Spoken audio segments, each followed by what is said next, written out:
Imagina una cocina que no es una prisión para mujeres, un lugar para condimentar, sazonar, sancochar la vida. Una fragua, un fogón transformador, un lugar donde comenzó todo, un lugar donde se confabula, donde se trama libertad.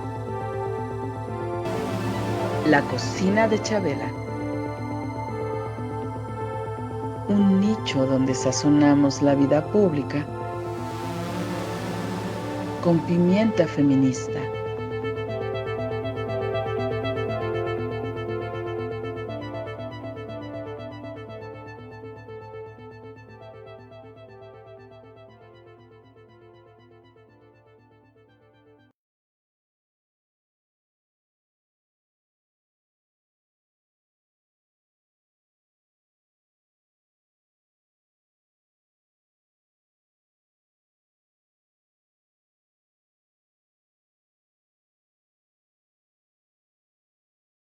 Expedición hacia lo más insondable de sí mismo.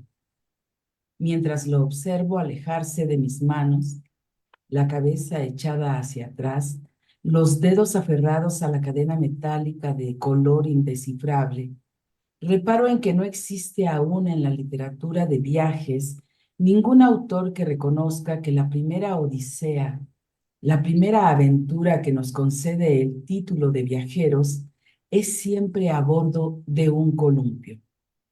Quien viaja en columpio no arriba nunca a ninguna parte. Es un viaje cuyo destino se encuentra en la misma trayectoria, porque a través del movimiento pendular, de la ilusión del sobrevuelo perpetuo, es que aprendemos el infinito. Viajar en columpio es convertirse por un instante en el metrónomo de la canción secreta del universo. Tal vez sea el eco de ese temprano vértigo, el causante de la atracción que los columpios continúan ejerciendo aún en los adultos más serios. Imposible pasar cerca de uno sin sentir la extraña tentación de elevarse por encima de los árboles, de los edificios, de la ciudad entera. Inevitable sentir el llamado de la visión efímera de las alturas. La breve sensación del vuelo repitiéndose a intervalos hasta que el ascenso y la inhalación son una misma cadencia y el cuerpo se abandona al trance, arrullado sobre el suelo, pero sin tocar las nubes. Así, en la rítmica oscilación sobre un espacio que no termina de pertenecer a los suelos ni a las alturas, participamos sin saberlo de un ritual milenario y poderoso. En las afueras de las Atenas primigenia, inconquistable aún para los sueños espartanos, se realizaban enormes bacanales en honor a Dionisio, en una lengua tan antigua que parecía recién robada a los pájaros. Al cobijo de enormes árboles que habían sido los primeros tótems, los asistentes se embriagaban hasta perder la conciencia y tendían sogas para columpiarse bajo las ramas que les servían de techo. La leyenda cuenta que una tarde Dionisio, disfrazado de mendigo, se presentó a la puerta de Icario, un anciano que amaba los árboles, y le pidió asilo. Sin haber reconocido al dios Icario, lo acogió en su casa, le ofreció de cenar y le regaló una cabra como pago a su generosidad. Dionisio le reveló el secreto del vino. Icario quiso compartir el extraño elixir con sus pastores, pero estos, al sentirse ebrios, creyeron que habían sido envenenados y lo asesinaron. Cuando encontró su cadáver, Erígone, su única hija, se colgó de un árbol. Poseídas por la tristeza de Dionisio, las doncellas de Atenas comenzaron a suicidarse del mismo modo. Las ahorcadas aparecían colgadas en el bosque como malogrados frutos que un árbol caprichoso decidió retener entre sus ramas. Para frenar las muertes, Apolo instauró la ceremonia del columpio. Desde entonces, columpiarse se convirtió en un ritual para guiar a los muertos desorientados que seguían balanceándose en el limbo, péndulos perpetuos de un reloj que ha dejado de marcar la hora. Los campesinos devotos de Apolo creían que el dios Sol se columpiaba sobre la tierra propiciando el día y la noche, y por tanto el crecimiento de las cosechas. Para merecer al astro, hubo columpios al lado de todas las parcelas. Durante siglos, el rito solar del columpio guió a los espíritus desubicados e hizo crecer las espigas que se mecían a su ritmo acariciando el cielo. Fue hasta la Revolución Industrial que los columpios llegaron a las ciudades, junto con los miles de migrantes rurales que se convirtieron en obreros con la mirada tatuada por el hogar abandonado. Entonces surgieron los parques como paréntesis bucólicos en el espacio urbano, paraísos discretos que aún se rigen por la magia. ¿Qué piensan los niños cuando se columpian?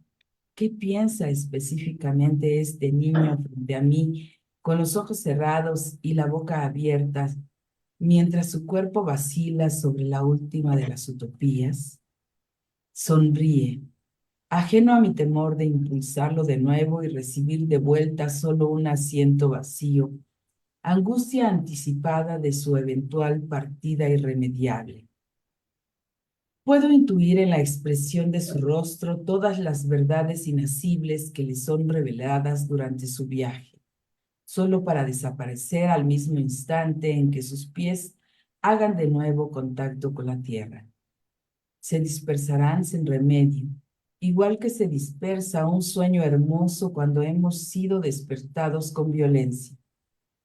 El sueño de la libertad o de la muerte, que son quizá el mismo sueño, aquel que nos visitó de niños cuando a borde de un columpio viajamos solos por primera vez. Bien, pues estamos nuevamente en la cocina de Chabela. Muy buenas tardes. Nos hemos permitido esta introducción de un texto llamado Los columpios de Fabio Moravito en el libro Jardines Errantes, que es un libro del que vamos a hablar ahora. Pero antes de iniciar, pues muchísimas gracias por estar en este nuevo horario en la cocina de Chabela, jueves a las 12 del día, por supuesto, con la compañía de mi querida Cecilia Figueroa, quien además también está en los controles técnicos aquí en Violeta Radio. Bienvenidas, bienvenidos. Pues soy Maru Chávez y iniciamos, Ceci. Hola Maru, ¿qué tal? ¿Cómo estás? Muy buenas tardes, amigas, a todos quienes nos acompañan en la cocina de Chabela en este nuevo horario, porque a partir de este jueves 15 de agosto nos estarán escuchando también cada semana en jueves al mediodía y hoy es el primer programa con este nuevo horario. Y estamos de lujo porque bien han escuchado ustedes el texto introductorio de Maru, que en realidad Maru es de la autoría de Tania Tagle.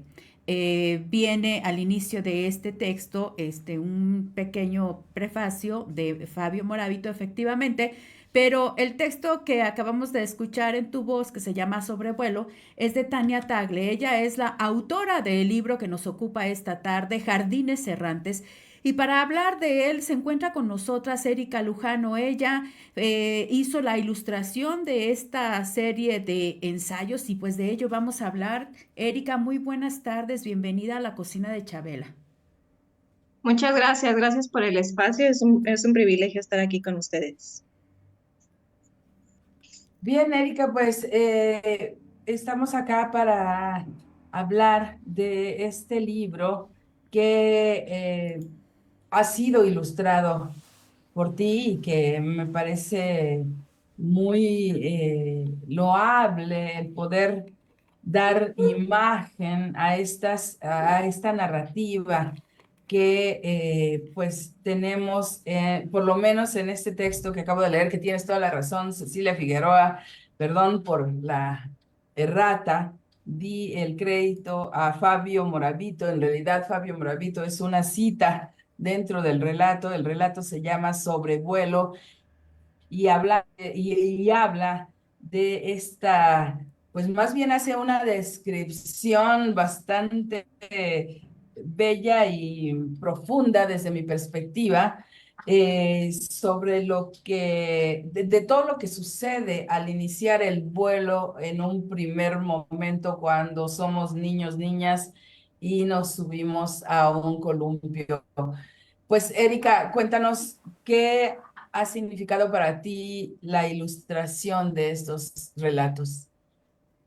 Bueno, el libro en sí habla mucho sobre nuestro vínculo con las plantas, con el mundo vegetal, como con esta forma de ir llevando nuestros jardines personales también a cuestas en base a cómo nos vamos mudando de un lugar a otro. Algunos de los ensayos hablan de eso en particular. Entonces, para mí, cuando Jenny Rueda, que es la editora del libro, me invita a hacer las ilustraciones, bueno, es bastante poético para mí porque también mi trabajo se desarrolla principalmente hacia el mundo vegetal, utilizando elementos vegetales. En este caso, utilicé una técnica que se llama cianotipia, que es un proceso fotográfico antiguo. Es un proceso que surge en 1864 aproximadamente. Y es un proceso fotográfico que nos otorga impresiones en tono azul Prusia. Entonces, este proceso cuando surge es muy característico utilizar plantas. Las plantas que pongamos sobre el sustrato fotosensible quedan impresas con mucho registro, con mucho detalle. Entonces, digamos que Jenny también lo tenía pensado de esta manera, que la técnica como tal y mi trabajo personal se adecuaba muy bien a ilustrar este libro que también hablaba mucho acerca del mundo vegetal.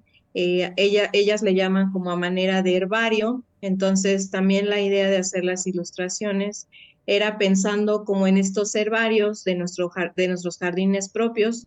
Yo realicé estas ilustraciones utilizando plantas que tengo en mi propio jardín, que también es algo que a mí me parece muy poético porque al final estas plantas que yo utilicé, bueno, son parte de mis pequeños jardines, de las pequeñas macetas que tengo, y de alguna forma son espacios a los que yo recurro también para inspirarme, para desarrollar mucha de mi obra artística, y también veo el jardín un poco como este espacio que cuidamos, pero en realidad también nos cuida mucho a nosotras, ¿no? Como en un estado mental y emocional. Creo que de ahí también era como el vínculo que se hacía entre la narrativa de Tania y como este mundo visual que podía aportar yo. Ya. Oye, Tania, me hiciste pensar en esos ejercicios Erika. que, Erika, perdón, me quedé pensando en el nombre de la autora.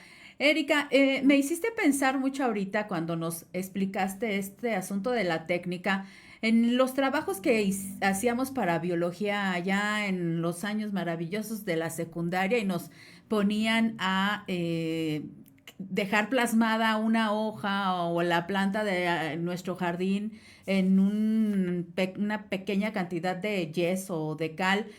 Pero tú hablaste ahorita del color azul. ¿Por qué? ¿Qué relación hay entre este color específico y ese trabajo que se puede hacer con las plantas? Bueno, la cianotipia, como es un proceso que utiliza sales de hierro, Ujú. estas al contacto con la luz del sol, que es como se hacen las impresiones, es un proceso que no requiere cámara, es un proceso que se expone a la luz ultravioleta. Entonces, al hacer contacto esas sales con los rayos UV, su color que sale, digamos, en la impresión es el azul Prusia, es como si fuera una reacción química que tienen a los rayos Ah, UV. Entonces, hay, por ejemplo, personas que me comentan a mí, la cianotipia puede ser roja, amarilla o de algún otro tono. No, en realidad es como la reacción química que tienen las sustancias con los rayos UV, por eso es que es el tono tradicional. ay, fíjate que a mí me salta mucho este asunto porque cuando uno piensa en jardín, piensa primeramente en verde, ¿no? El verde como Claro. el color de la naturaleza, el verde como el color de las plantas y eso.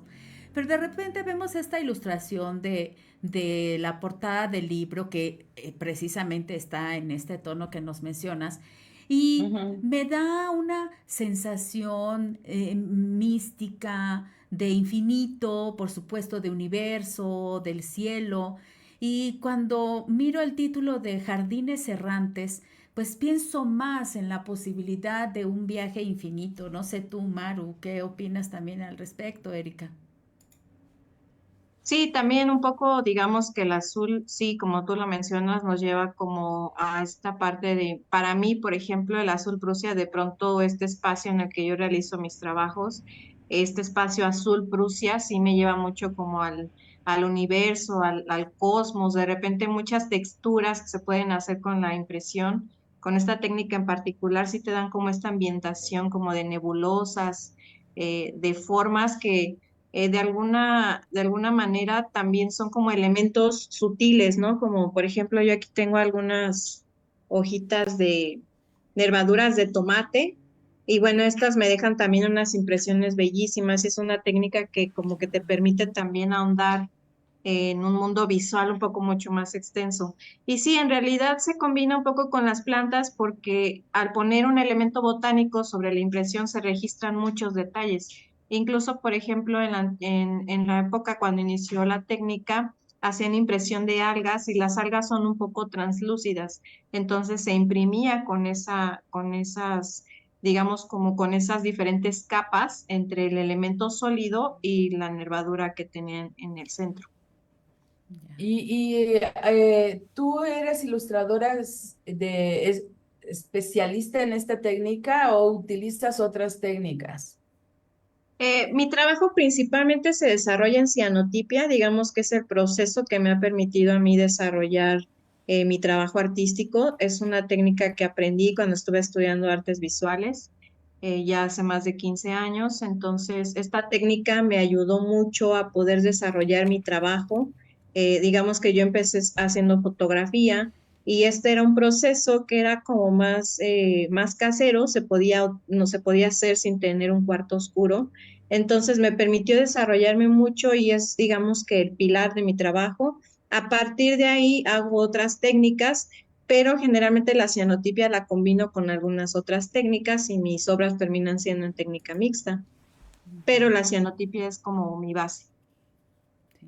Ya, pensaba en esto del jardín, porque además el libro, pues así se titula, Jardines Errantes, pero pensaba también en los significados que puede tener esta palabra para distintos contextos culturales. Por ejemplo, hace algunos años me enteré que para decir desierto en el idioma de las personas Comcac, este grupo indígena que habita pues en parte de Sonora, en Punta Chueca y la isla del Tiburón que está allí enfrente de Punta Chueca, que en realidad son muy pocos habitantes ya, pero que la palabra que utilizan para decir desierto justamente es jardín. En su idioma, esa palabra significa jardín para describir el desierto y definitivamente pues a quienes no hemos estado en contacto con ese tipo de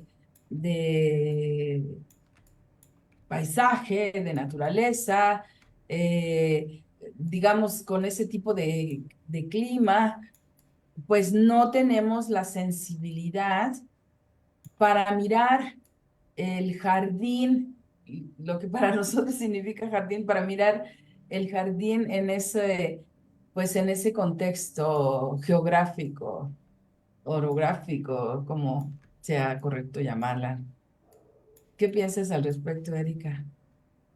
Bueno, yo creo que también un poco la metáfora que se abordaba en el libro era justamente esto de cómo un jardín puede ser una maceta. Podemos tener, de pronto la palabra jardín podría ser imaginarnos como espacios muy grandes, llenos de plantas, etcétera, pero no todos tenemos como ese acceso a tener esos jardines. Algunas veces vivimos en las ciudades o en espacios en los que no podemos tener tantas plantas, entonces de pronto la metáfora que abordaba Tania era también como a partir de las macetas, una simple maceta con un simple elemento vegetal, era un jardín, ¿no? O sea, se convertía como en un jardín al que podíamos cuidar, al que podíamos, por ejemplo, de pronto Tania, el desarrollo que hacía con las plantas era un poco como de esquejes que de repente le regalaban sus amigas o ella regalaba a sus amigas, entonces tu jardín de pronto también se expande hacia otras a otros vínculos con amistades, con familiares y se va expandiendo a lo largo de tus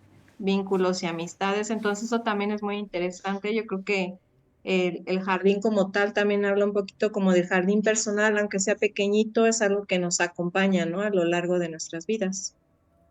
Sí, y entender el jardín también como ese espacio que puede ser muy pequeño, que puede ser incluso Ujú, simbólico, en donde se da la vida, ¿no? Creo que eso es importantísimo. Pensar en estos espacios de la posibilidad de la continuación de la vida, es decir, la germinación, el crecimiento, incluso la muerte propia que da ujú. en un espacio de jardín vida nueva, ¿no? Entonces, es la construcción, la creación de estos espacios constantes, permanentes y viajantes de vida y muerte en un ciclo que por fortuna no acaba, Erika. Sí, de hecho era uno de los ensayos de Tania que se llama La inmortalidad de las flores. Habla justamente de los herbarios que hacía Emily Dickinson, que Ujú. ella era una escritora, poeta, pero también tenía una colección de herbarios que fue haciendo como cuadernos, donde justamente preservaba como todas estas flores o elementos vegetales y habla un poco de esto, ¿no? Es como la forma de preservar la belleza, la vida, aunque ya sea como en una forma de naturaleza muerta, pero Ujú. sí hacer como tenía como una colección, una selección de manera muy natural, no tan científica, pero era también de repente los herbarios para mí son de pronto como un recorrido por una etapa de tiempo en nuestras vidas. Incluso, no sé, puedes tener ciertos recorridos en algunos espacios y ir como recolectando esas flores o esos elementos vegetales y forman parte como de un espacio-tiempo que vas registrando y teniendo como ese archivo vegetal. Entonces también a partir no solo como de la flor viva, sino también como estas Exacto. pequeñas preservaciones que se pueden ir haciendo, que lo habla Tania en uno de los ensayos también. Sí, eso se me hace muy lindo. Sí. Maru. Ah, sí, hay un ensayo que se llama Ticum, que relata pues como una abeja va haciendo eh, algunas ondas en la superficie y así. ¿Quisieras leerlo, Ceci? Sí, sí, sí. A ver, déjame ubicarme en él para que nuestras amigas pues puedan escuchar algunos de los textos que componen a Jardines Errantes, este libro escrito por Tania Tagle e ilustrado por nuestra invitada Erika Lujano. Me detengo entonces en Tikkun.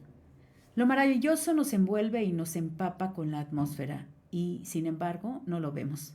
Las flores del mal, Charles Baudelaire.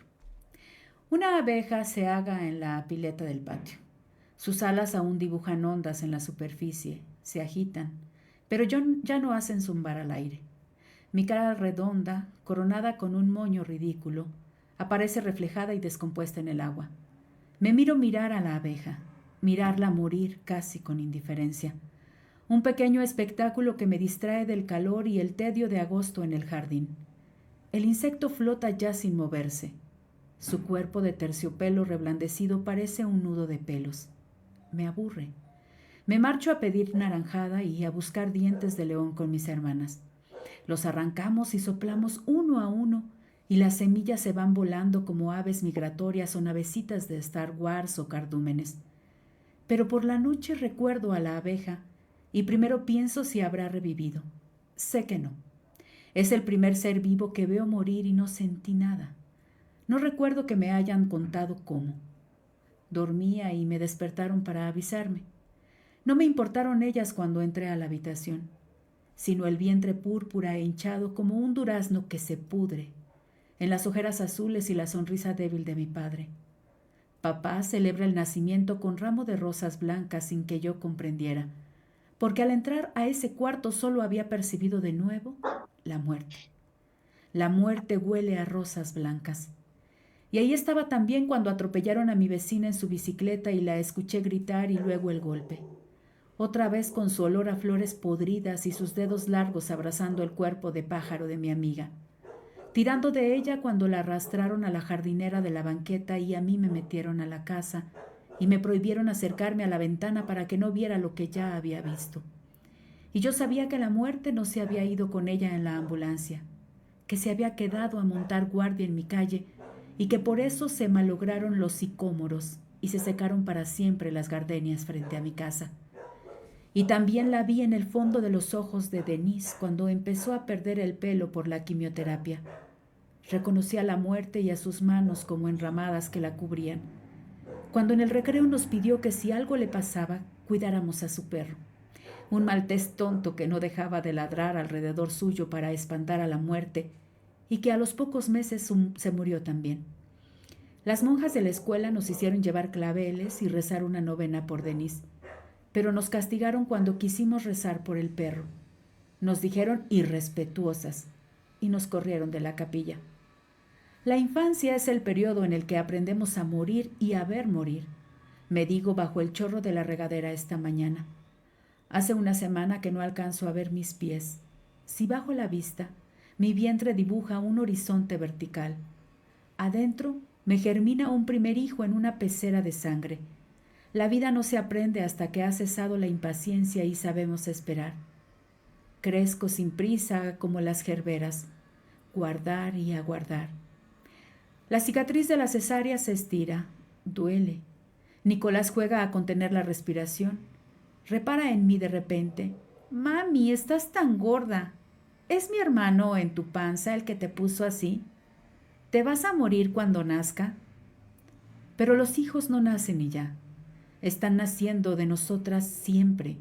Cuando terminan de nacer la primera vez, si nadie te los arranca, retoñan sobre sí mismos como las flores. ¡Ay, qué lindo! Cómo me ha gustado este texto también, porque nos plantea el asunto de que nosotras somos precisamente un jardín, Erika. Sí, justamente yo creo que es algo de lo que de alguna forma la maternidad también es un espacio en el que a lo mejor los hijos se alimentan un poco de nosotras, tal vez también nosotras un poco de ellos, entonces es como un ciclo también, como el jardín mismo. Los textos de Ciertamente, Tania son muy visuales. Digamos que si el trabajo de la ilustradora fuera solamente plasmar lo que está diciendo la escritora, digamos que el camino sería muy sencillo. Sin embargo, tu ilustración va más allá de eso, ¿no? Sí, yo creo que también leyendo un poco el texto de Tania en un inicio, cuando se me encargaron esta comisión de las ilustraciones, también era como pensar un poco como en mi propio jardín, en cómo podía yo metaforizarlo de manera visual. Entonces era como recurrir a todas estas plantas. Por ejemplo, una de ellas es uno que está en la portada justamente, que es este. ujú, Es un helecho que se llama helecho espuma de mar, se le llama.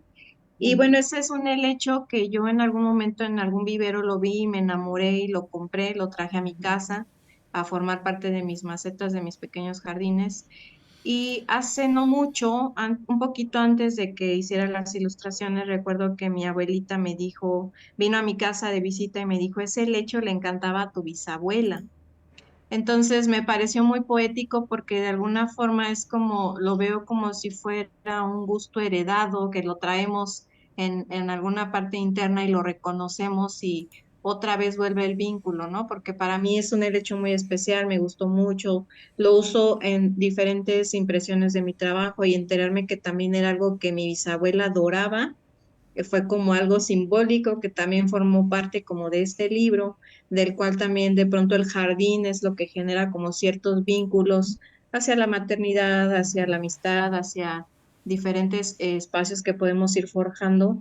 Y fue como una metáfora también de estos pequeños jardines personales que podemos ir desarrollando y fue como mi manera de ilustrarlo de esta forma. Digamos que los esquejes que se van dando entre gustos adquiridos, en gustos heredados, no sé, de pronto como ciertas conexiones que hay, fue muy interesante también para mí ese detalle. Muy bien. Pero además, ¿no crees que es un asunto que se vincula, se visualiza entre las mujeres? La verdad es que, ¿sabes? No imagino a un abuelo diciéndole a su nieto, esta, esta planta le gustaba a tu bisabuelo, ¿sabes? Claro. O sea, las genealogías incluso se conforman a partir de los vínculos emocionales que hay entre las mujeres, me parece. No sé qué Sí, opinas.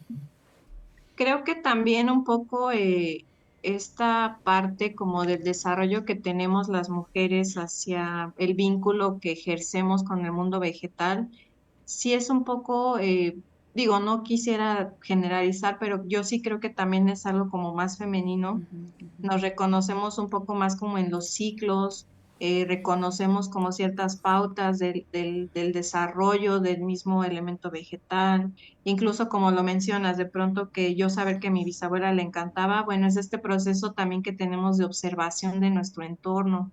Creo que también vamos un poco hacia eso. Y, por ejemplo, de pronto acercarnos a nuestro jardín es un poco en búsqueda de respuestas, de curación, no sé, de pronto hay abuelas que cultivan sus plantas medicinales y saben exactamente cuál tomarte para ciertos males o no sé, de pronto hay como todo una información, un conocimiento que se va preservando de manera en linaje femenino y sí, tienes razón, hay como un vínculo más estrecho. Sí, eso es lo que me parece. No puedo dejar de mencionar que, por ejemplo, en torno al uso de las plantas medicinales, pues he conocido hombres también muy adentrados y Claro. con toda un conocimiento profundo del uso de las plantas. Eso sin duda, pero ese tipo de detalles que apelan más a la memoria emocional femenina, ¿no? Yo solo lo he visto, pues reitero, lo he visto entre mujeres, como recuperando el pasado, recuperando la historia del vínculo emocional que existe también con las plantas. Eso definitivamente me parece que es también, ya regresando a los textos que hemos compartido aquí, es lo que está plasmado justamente en el libro Jardines Errantes de Tania Tagle. Muy bien. ¿Me permites compartir unos mensajes, Erika, que te está enviando Noemí Luna García? Ella también es editora de Eterno Femenino y le ha gustado mucho tu trabajo, te felicita y te envía saludos. Dice, me gusta tu técnica, ¿en qué tipo de papel se imprimen esas imágenes para que tengan esa vista? Y también preguntarte si tienen imágenes en los interiores y en dónde podemos encontrar el libro. Gracias. Bueno, estas impresiones generalmente se hacen en papeles de algodón. Mm, Digamos que tienen que ser papeles con un gramaje más alto de algodón. No puede ser en papel bond, no puede ser ningún tipo de estos de opalina. Tiene que ser papeles de algodón, también por las características que tiene la técnica. Y sí, en los interiores también hay otras ilustraciones que no son con cianotipias, son monotipos botánicos, ah, muy que bien. también un poco como este también es del helecho de espuma de mar. Ay, qué lindo. Hay como algunas ilustraciones que la técnica de monotipo, bueno, son técnicas. Qué bonita. Sí, muéstranos Es más. una, Te estamos sí, poniendo en primer plano en el streaming para que las amigas vean tu trabajo, así como, pues, sí, ahorita estas son vamos a leer como, otro texto de Tania, pero ahorita veamos tus ilustraciones. sí, estos son como las que están en los interiores, Sí. que son monotipos botánicos, es una técnica de grabado, que digamos que la matriz, nuestra placa principal, obviamente son los elementos botánicos, nos dejan todo el registro también. Estas sí son unas fenotipias, pero están a una sola tinta, entonces son algunos otros detalles de las ilustraciones que entregué para el libro, que ya en los interiores, bueno, ya tienen como un solo tono, que fue en blanco y negro, pero bueno, también tienen muchos detalles de todos estos tipos de herbarios que se pueden ir vislumbrando. Ya, Muy bonitos. muy, muy bonito. Y Quienes bueno, nos el están libro, escuchando, les invitamos, que solo nos están escuchando por internet o en la FM, les invitamos a acudir, si no pueden ahora mismo, después a nuestra página de Facebook, en donde siempre queda grabado nuestro programa de manera audiovisual y allí podrán observar las ilustraciones que Tania nos ha estado mostrando, que de verdad no se pierdan Erika. de esta. Perdón, Erika, Tania, estamos ahí. Sí, sí nos Eh, pasa. sí, Erika, que nos está mostrando Erika y que de verdad merece la pena ver, observar estas ilustraciones. Y claro, por supuesto, también en el libro, que no nos has dicho en dónde se puede comprar. Sí, el libro lo pueden conseguir directamente en una habitación para nosotras, una habitación editorial, lo pueden encontrar directamente en Instagram o en Facebook. Ellos las pueden contactar directamente y ellas tienen un formulario de registro para proceder a todo el proceso de compra y envíos de manera nacional e incluso internacional también. De pronto yo sé que en este mundo digital de repente también todo ya se globaliza, entonces también puede haber envíos internacionales, pero ya es directamente con la editorial, una habitación. Oye, Erika, ¿y tú trabajaste de manera coordinada con Tania o tuviste total libertad o tenías que mostrar una propuesta, esperar un visto bueno? ¿Cómo fue ese trabajo? Bueno, yo no tuve contacto directo con Tania, de hecho, sé por las juntas que tuvimos que en realidad todo el equipo se puso de acuerdo en ciertas situaciones de manera así vía Zoom, vía remota, Ujú. porque Tania vive en Oaxaca, la editora Jenny y yo vivimos en Cuernavaca, esta Alejandra Arévalo vive en Ciudad de México, que ella también forma parte como del proyecto. Entonces fue como, a mí Jenny me pidió como la comisión de las ilustraciones y tuve mucha libertad.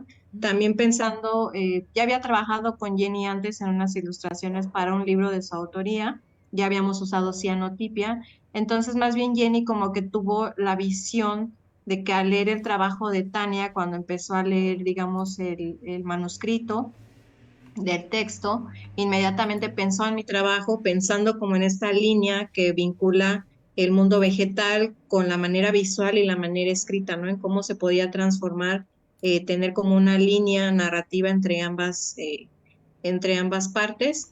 Entonces tuve mucha libertad. La verdad es que Jenny también yo le agradezco mucho la confianza que tiene en el desarrollo de esta parte visual. Hice una selección, una colección de diferentes ilustraciones, como 4 o 5 más los monotipos. Y bueno, ellas ya eligieron, digamos que ya lo trabajaron directamente con Tania. Y bueno, dieron el visto bueno porque les encantaba como el desarrollo visual que se había hecho. Ay, muy bien. Oye, acabas de comentar algo que se me hace muy interesante para mí en este asunto de el jardín.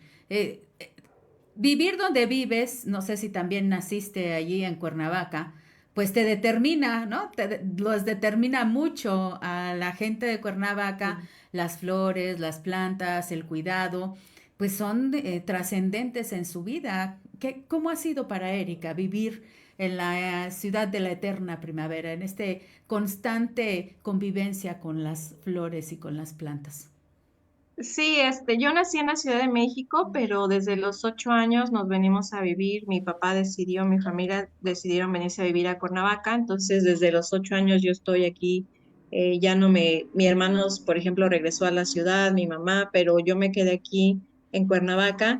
Y bueno, sí, la verdad es que vivir acá determina mucho como el desarrollo incluso de mi trabajo mismo. Mi trabajo siempre se ha desarrollado con este vínculo de la imagen femenina y el mundo vegetal. Entonces, sí, es una inspiración para mí todo el tiempo. Yo tengo la fortuna que mi casa estudio está situada a un lado de una barranca, entonces todo el paisaje vegetal es bellísimo, me inspira. También la fauna que podemos llegar a ver, tanto de aves y animales, es bellísimo como esa experiencia. Entonces, ahorita que estamos en época de lluvias, los jardines son voluminosos, son salvajes, están llenos de plantas, crecen muchísimo. Entonces, sí, para mí es una inspiración total de no solo para el libro, sino en todo el desarrollo de mi trabajo. Yo creo que desde que llegué aquí, sí, lo determina todo el tiempo. Sí. Pero has puesto toda esa inspiración que te da la vegetación en Cuernavaca en otros libros, aparte de Jardines Errantes. Eh, Ilustré un libro que fue también un libro de poesía de Jenny Rueda, también utilizando elementos botánicos e ilustraciones con la técnica de cianotipia.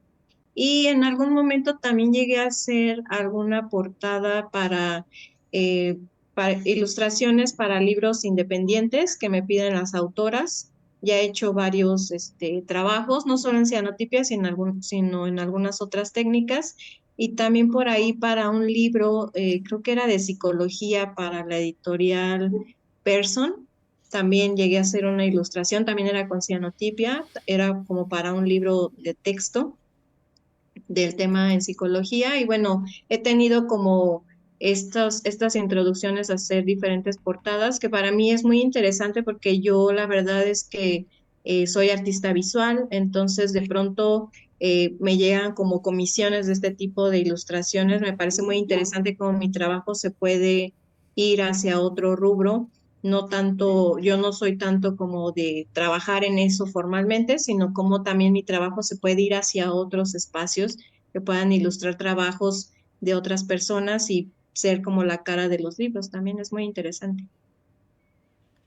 Pero además, independientemente de la ilustración de los libros, haces un trabajo independiente de ilustración en sí, digamos.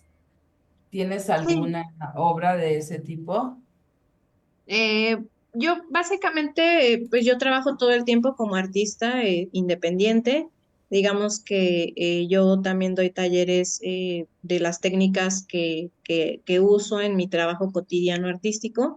Entonces, todo el tiempo estoy trabajando con la técnica. Por ejemplo, aquí tengo algunas imágenes que son con la misma técnica, son otros procesos visuales, pero sí, de todo el tiempo estoy trabajando como en el desarrollo de mi propuesta artística. Tengo mi tienda en línea, entonces sí es como un trabajo no de hobby, sino es como un trabajo profesional, es mi oficio ser artista visual, y de pronto que se vaya como al mundo de la ilustración, que también es algo muy interesante porque de pronto la ilustración como tal antes era muy de dibujo o de pintura, y de pronto ya como con esta etapa contemporánea podemos encontrar incluso imágenes de dioramas, de otro tipo de elementos que se convierten en ilustraciones para los libros. Eso me encanta porque se va como también transformando el medio editorial.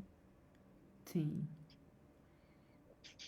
¿Hace Bien. cuánto colaboraste por primera vez en la ilustración de un libro, Erika?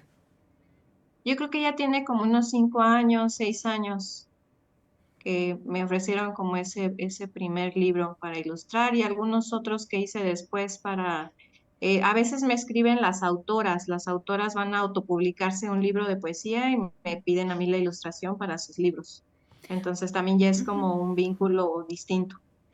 Hay una postura purista de algunos escritores de que no les gusta la combinación de la escritura con la ilustración, porque dice que de esta manera tú, de alguna forma, estás prejuiciando la propia imaginación o la sensación del lector. ¿Tú qué opinas de ello? Yo creo que no, porque digamos que el trabajo que se hace audiovisual también es como parte de la inspiración del texto.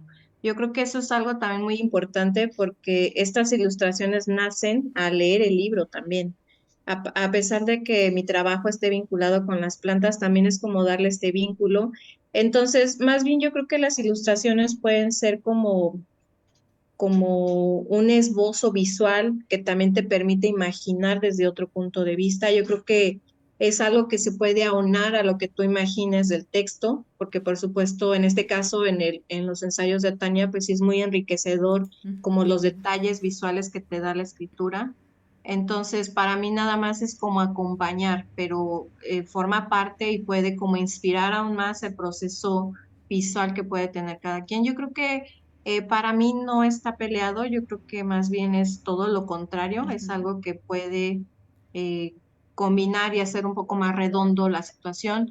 No es que sea necesario tampoco, pero creo que va muy bien de la mano porque también el artista visual o el ilustrador más bien o la ilustradora, pues sí tiene como también, digamos, o así debe de ser que al leer el libro se tenga que desarrollar la imagen, ¿no? Y es como parte de un vistazo de una imaginación también. Bien. Maru. Bien, pues Ceci, no sé si tenemos otro texto por allí que podamos compartir. No, nosotras no, Ya, pero Erika sí. No sé si nos quieras compartir una lectura breve, Erika, en los minutos que nos quedan. Sí, tengo uno por aquí que es mi favorito, lo leo entonces. Por favor. sí, por favor. Se llama La inmortalidad de las flores. Para hacer una pradera son necesarios un trébol y una abeja, un trébol y una abeja, y un ensueño. Bastará solo con el ensueño si hay pocas abejas. Emily Dickinson. No existe otro compendio tan detallado de la flora de América del Norte como el que realizó una niña, con conocimientos básicos de botánica, que vivía en el campo y pasaba la tarde cosiendo con su mamá. Antes de escribir poemas con palabras, Emily Dickinson escribió con flores. Los cuadernos de su herbario, anteriores a sus cuadernos literarios, se convirtieron en algunos de los documentos más completos y mejor preservados del siglo XIX. Emily vivió toda su vida en Massachusetts, dedicada principalmente a la escritura. Sus largos paseos por el bosque, los herbarios y su correspondencia. Desde muy niña aprendió a preservar las flores y hojas, quizá por recomendación de su madre o alguna profesora. A los 13 años tomó un cuaderno cosido por ella misma e inició su colección. La primera flor de su cuaderno, un jazmín tropical, sigue intrigando a científicos y académicos estudiosos de su obra. ¿Por qué iniciaría su herbario con una flor que ni siquiera es endémica de esa región? Quizá, como era apenas una niña, no lo sabía. Quizá lo sabía porque no estaba consciente de la magnitud que alcanzaría su trabajo. Quizá estaba tratando de decirnos algo. Evidentemente, el jazmín es un símbolo de su naturaleza femenina, de su alma de poeta que apenas despertaba, de su rico mundo onírico o de su impetuosa imaginación y su deseo de viajar a lugares exóticos y desconocidos. Han escrito académicos y literarios a los que nunca les hace falta explicaciones ni escatiman en interpretaciones. Pero no olvidemos que esas interpretaciones son las mismas que borraron todo rastro de Susan Huntington Gilbert, la mujer a la que Emily le escribió poemas y cartas de amor durante 4 décadas, y que a la crítica simplemente decidió ignorar o modificar, atribuyéndole el amor de la poeta a algún hombre comprometido con otra mujer. Sin importar la exégesis, el jazmín, como el amor a Susan, sigue ahí, protagonizando su obra. Prensado con delicadeza en la primera página abierta y deliberadamente elegido, sin más por simbolismos ni justificaciones que las de su propia belleza. Es un gesto sutil, el herbario de Emily Dickinson, sí se parece a sus versos. Recopila instantes vivos de un paisaje que no necesita ser interpretado más allá de la emoción. Su coleccionismo se aleja del afán enciclopedista que adquiere la mayoría de los herbarios. A pesar de que conoce perfectamente la técnica para preservar los especímenes, y en la gran mayoría podemos leer su nombre científico cuidadosamente escrito. Decidió no ordenarles por temporada ni localización ni bajo un criterio científico. Su herbario no es un compendio botánico.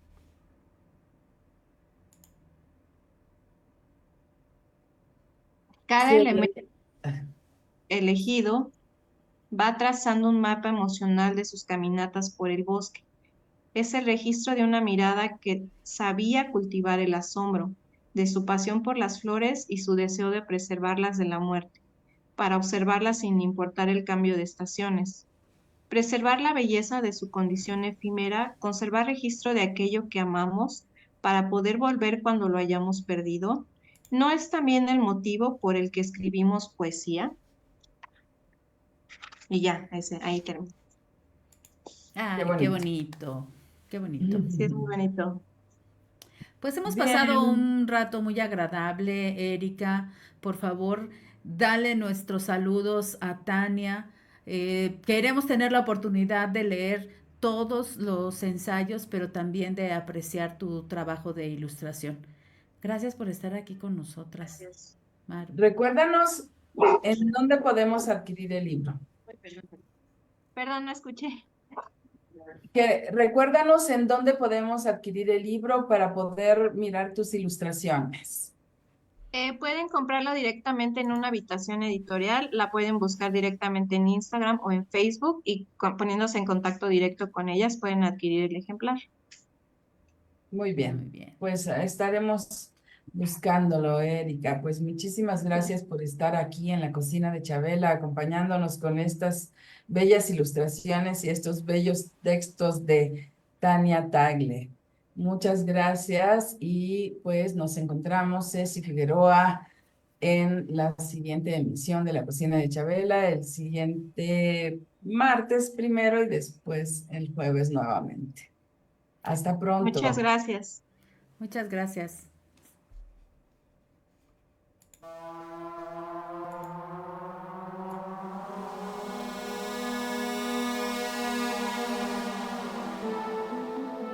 Imagina una cocina que no es una prisión para mujeres. Un lugar para condimentar, sazonar, sancochar la vida.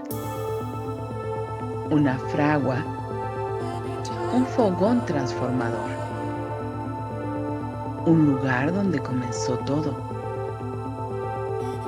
Un lugar donde se confabula, donde se trama libertad. La cocina de Chabela. Un nicho donde sazonamos la vida pública con pimienta feminista.